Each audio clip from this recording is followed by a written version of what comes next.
Salut très cher Bélier, bienvenue sur ma chaîne Intuition Desserine.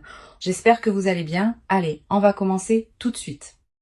Chut, reste là, ne bouge pas. Ce que tu es sur le point d'entendre, très peu de gens sont prêts à le recevoir. Non pas parce que c'est compliqué, mais parce que la plupart des gens passent leur vie à courir tellement vite qu'ils n'entendent plus les murmures de leur propre âme. Toi, tu t'es arrêté, tu es là. Et ce simple fait raconte déjà quelque chose de profond sur l'endroit où tu en es dans ton parcours. Je vais te confier quelque chose que je perçois, et je te demande de ne pas chercher à l'analyser tout de suite. Laisse-le simplement entrer, comme une goutte de pluie chaude sur une terre assoiffée. Ce que tu appelles ta souffrance est en train de se transformer, pas de disparaître, de se transformer. Et la différence entre les deux est immense. Quand quelque chose disparaît, il ne laisse rien derrière lui.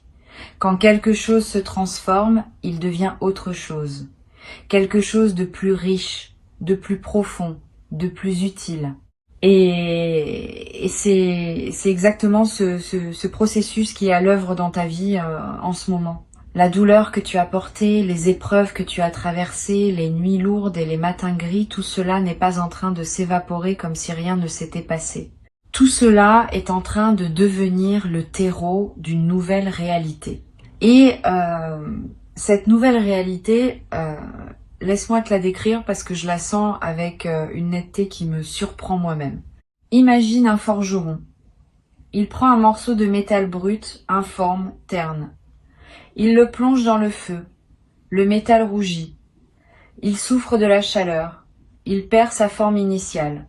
Tout observateur extérieur pourrait croire que le métal est en train d'être détruit. Mais le forgeron sait. Il sait que ce passage par le feu est le seul chemin vers la lame, vers la beauté, vers la fonction, vers la puissance. Sans le feu, le métal reste un bloc inutile. Avec le feu, il devient une épée, un outil, une œuvre d'art. Tu es ce métal. Et le feu que tu as traversé n'était pas une punition, c'était une forge. Ce que Intuition des Sirènes perçoit pour toi en cet instant, c'est que tu arrives au moment où le forgeron retire la lame du feu.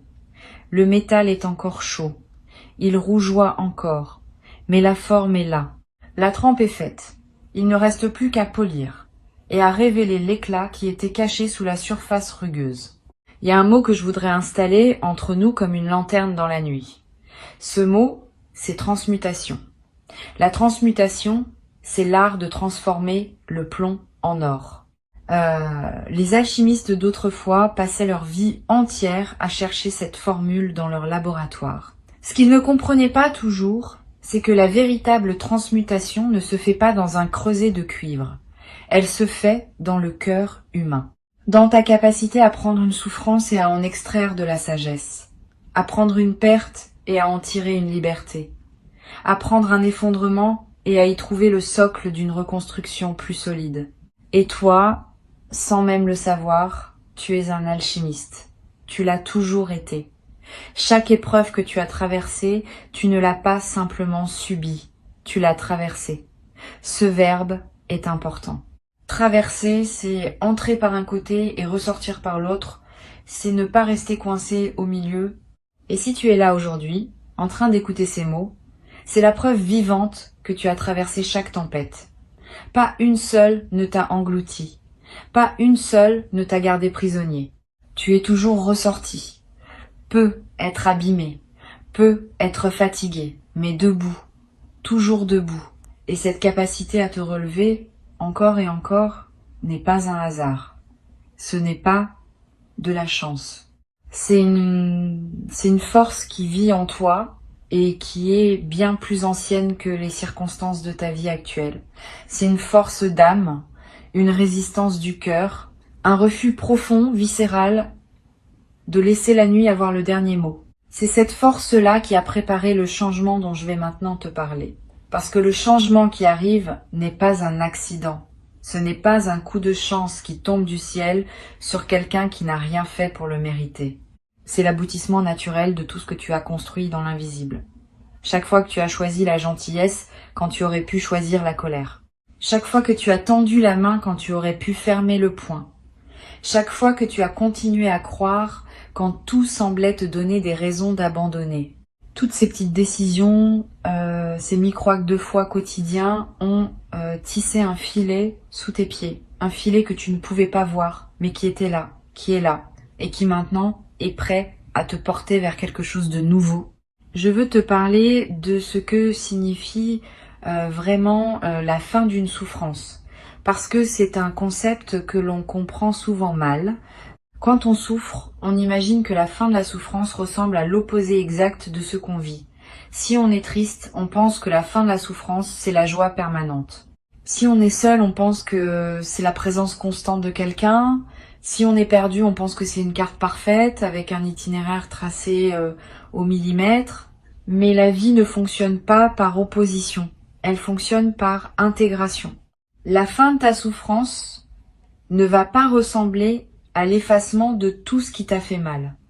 Elle va ressembler à un changement dans ta relation avec la douleur elle-même. Tu ne vas pas cesser de ressentir, tu vas cesser d'être emprisonné par ce que tu ressens. C'est comme la différence entre être sous l'eau et nager. Dans les deux cas, tu es dans l'eau. Mais dans un cas, tu te noies et dans l'autre, tu avances. Ce qui est en train de se mettre en place pour toi, c'est cette capacité à nager, à te mouvoir dans les courants de la vie avec une aisance que tu n'as jamais connue. Les vagues seront toujours là, elles font partie de l'océan. Mais toi, tu ne seras plus submergé. Tu sauras les lire, les anticiper, les chevaucher. Et cela change absolument tout dans l'expérience quotidienne de vivre. Pense un instant à la dernière fois où tu as ri sans raison. Pas un rire provoqué par une blague ou par une situation comique. Un rire qui a surgi de nulle part, du fond de toi, comme une source souterraine qui jaillit. Si tu te souviens de ce moment, tu sais de quoi je parle. Ce rire-là, c'est la signature de ton âme. C'est le son qu'elle fait quand rien ne l'empêche d'être elle-même. Quand les couches de protection, de méfiance, de douleur accumulées se fissurent suffisamment pour laisser passer la lumière d'origine, le changement qui arrive va multiplier ces moments, ces éclats de joie spontanée, ces instants où tu te surprendras à sourire, sans raison. Ces matins où tu ouvriras les yeux et où la première pensée qui te traversera ne sera pas une inquiétude mais une curiosité, une envie, un élan. Cela ne veut pas dire que chaque jour sera parfait. Cela veut dire que ta ligne de base va changer. La fréquence fondamentale sur laquelle tu vibres va monter d'un cran.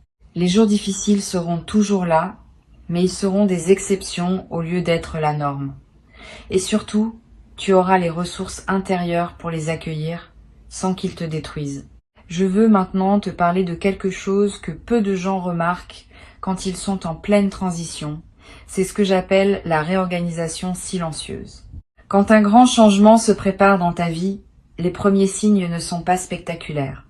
Ils sont subtils, presque imperceptibles. C'est un goût différent dans ta bouche le matin.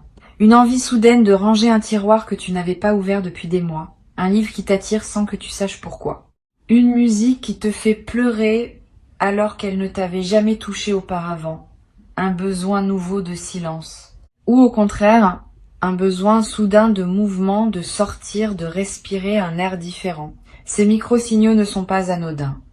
Ce sont les premiers tremblements d'un continent intérieur qui se déplace. La tectonique de ton âme est en mouvement. Et comme les plaques tectoniques de la Terre, ces mouvements sont lents, profonds et irréversibles. Quand un continent bouge, il ne revient pas en arrière. Quand ton âme se déplace vers une nouvelle position, elle ne recule pas. Observe ces signes avec tendresse. Ne les juge pas. Ne cherche pas à les expliquer.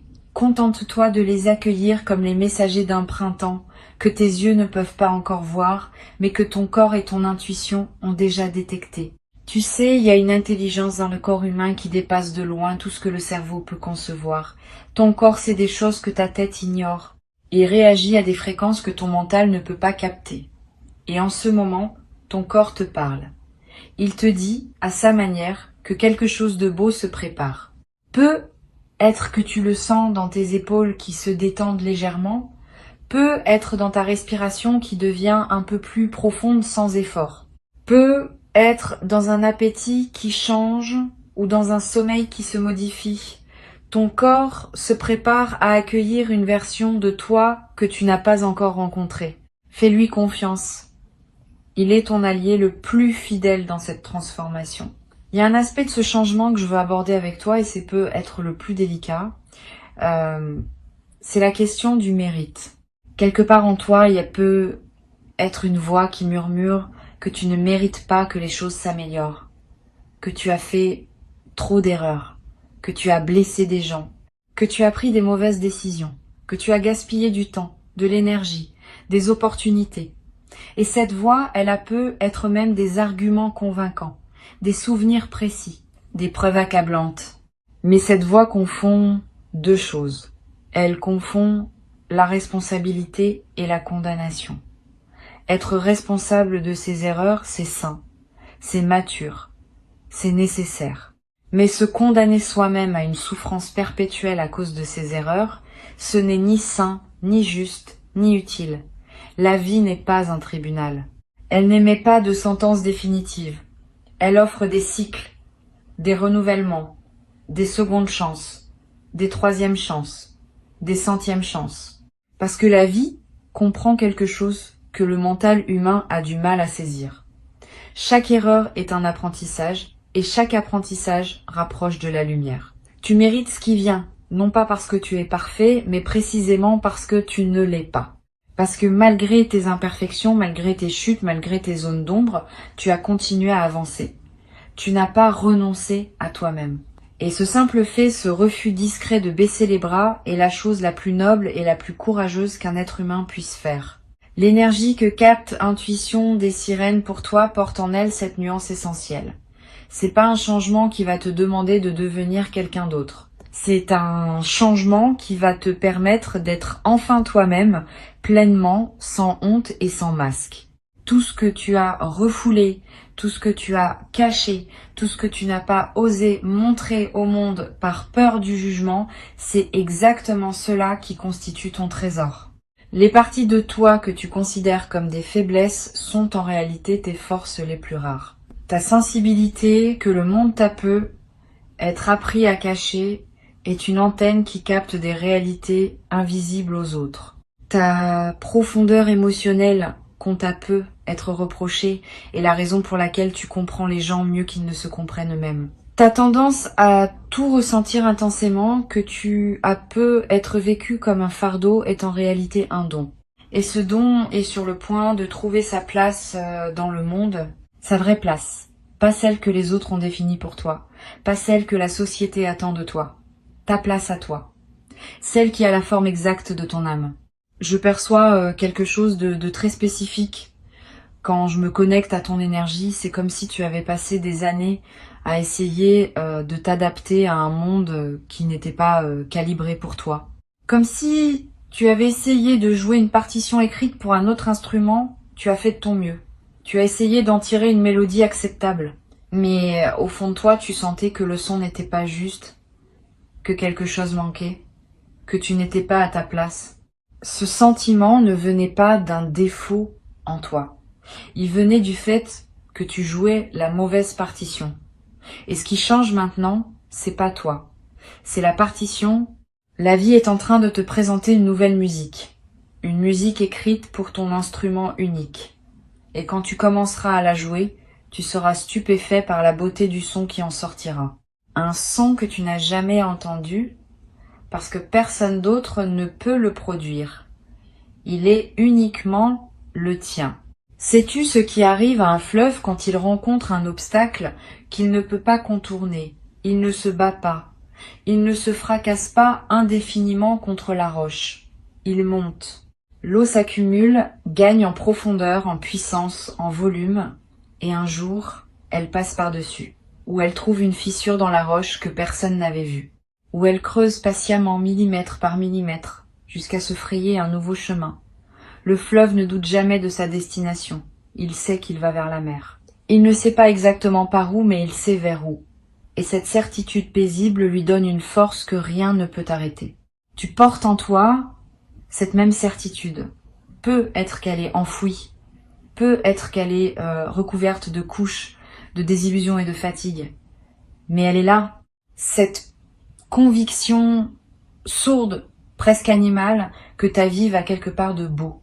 Que tout ce que tu traverses te rapproche de quelque chose qui mérite d'être vécu. Et voici un aspect de cette transformation que je trouve particulièrement fascinant. Quand une personne commence à changer de l'intérieur, son environnement met un certain temps à s'adapter. C'est comme quand tu changes de lunettes. Pendant les premières heures, le monde semble légèrement décalé. Tes yeux doivent s'ajuster. Et puis, assez vite, tout devient net. Plus net même qu'avant. Tu remarques des détails que tu n'avais jamais vus. Des couleurs plus vives, des contours plus précis. Le monde autour de toi est en train de s'ajuster à ta nouvelle vision intérieure. Les gens vont se repositionner naturellement.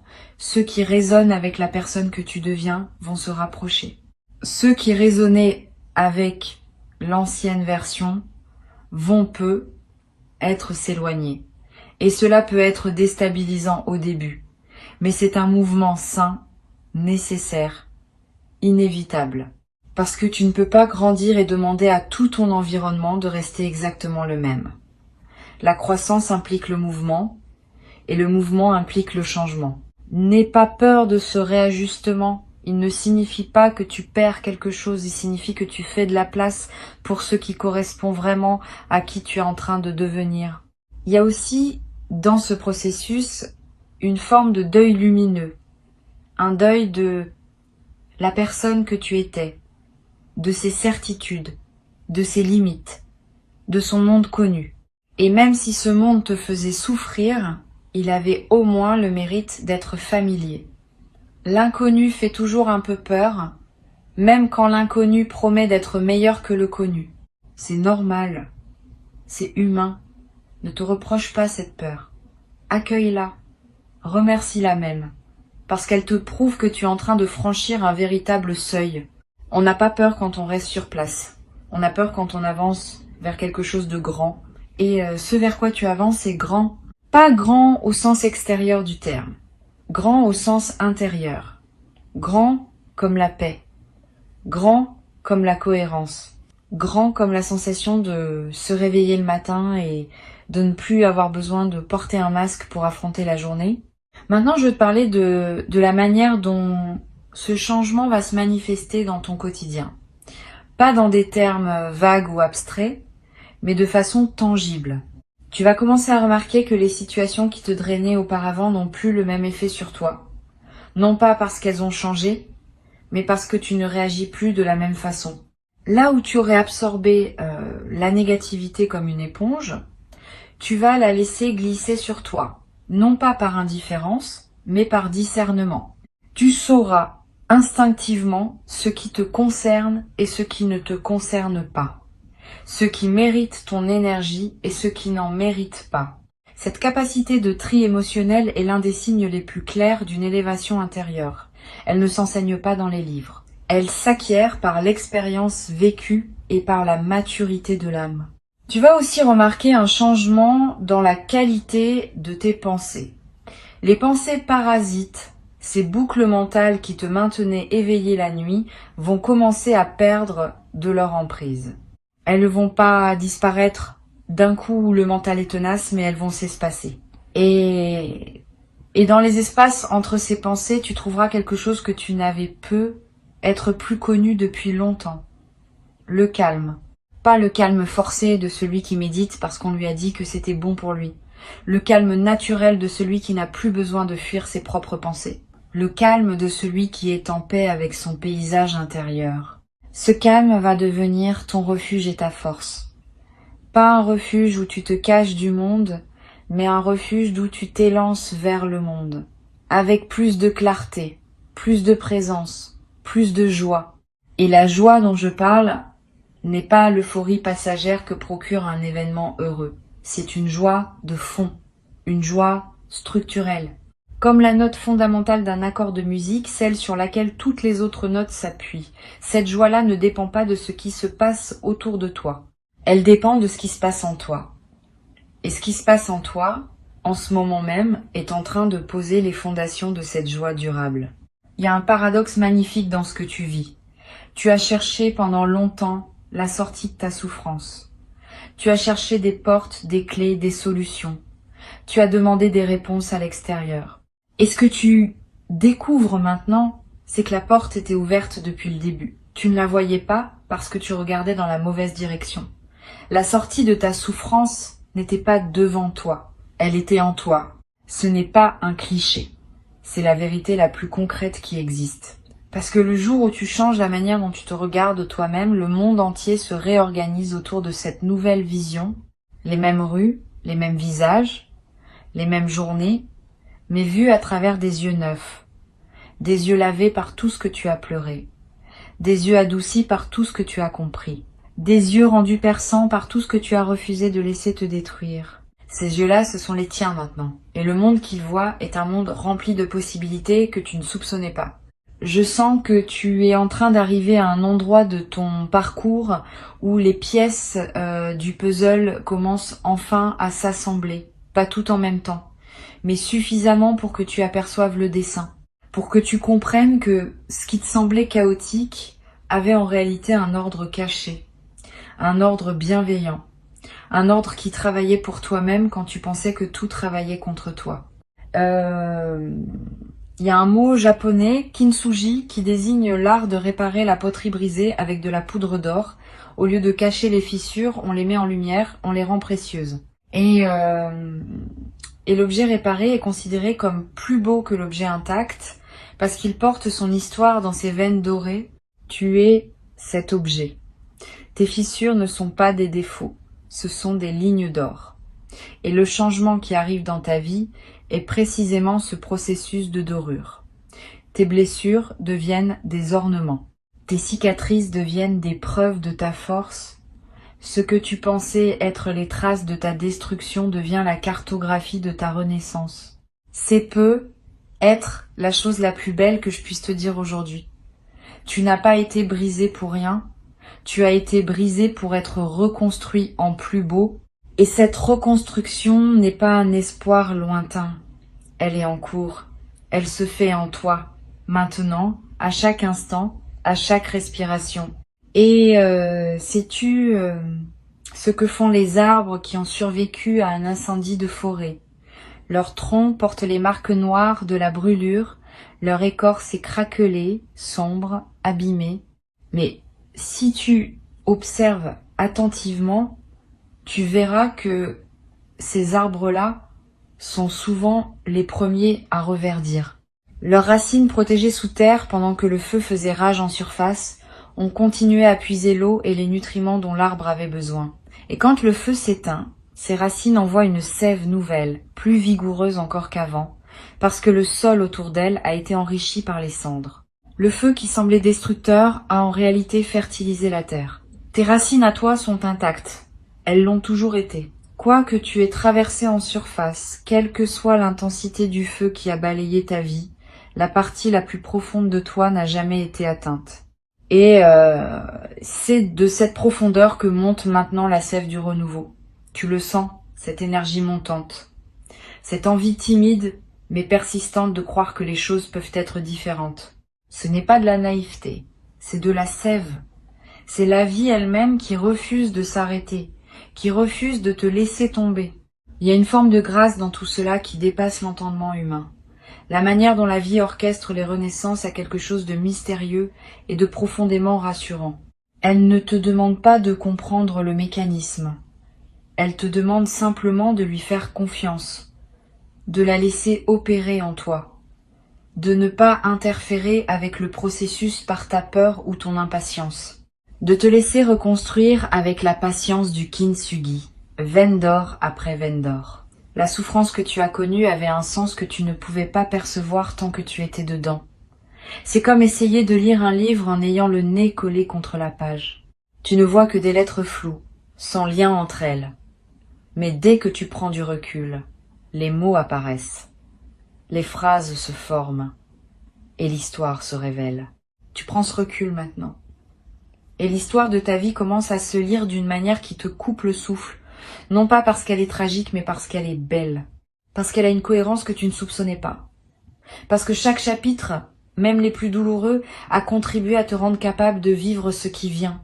Et ce qui vient, je te le répète, est à la mesure de ce que tu as traversé. L'univers a cette forme de justice poétique. Il ne te donne pas le bonheur que tu n'aurais pas su reconnaître. Il te le donne quand tu as assez mûri pour le voir, pour le goûter, pour le savourer pleinement, pour ne pas le gaspiller. Tu es prêt, tu es mûr, tu es à la hauteur.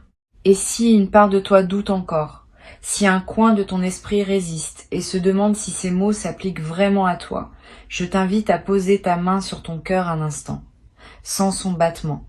Ce battement n'a jamais cessé, même dans tes pires moments. Ce battement est la preuve la plus simple et la plus irréfutable que la vie croit en toi, que la vie continue de miser sur toi, que la vie, dans sa sagesse silencieuse, te considère comme quelqu'un qui vaut la peine de battre pour. Et si la vie croit en toi, pourquoi ne croirais-tu pas en elle quand elle te dit que le meilleur est en route? Ce que tu as porté pendant si longtemps, ce poids invisible que personne ne voyait, cette fatigue qui n'était pas physique mais existentielle, ce sentiment d'être décalé par rapport au monde, tout cela est en train de s'alléger. Non pas parce que quelqu'un est venu te l'enlever des épaules, mais parce que tu as développé la force de le déposer toi-même. Et il y a un monde de différence entre les deux. Quand quelqu'un te libère, tu dépends de cette personne. Quand tu te libères toi-même, tu dépends de ta propre puissance. Et cette puissance ne peut plus jamais t'être retirée.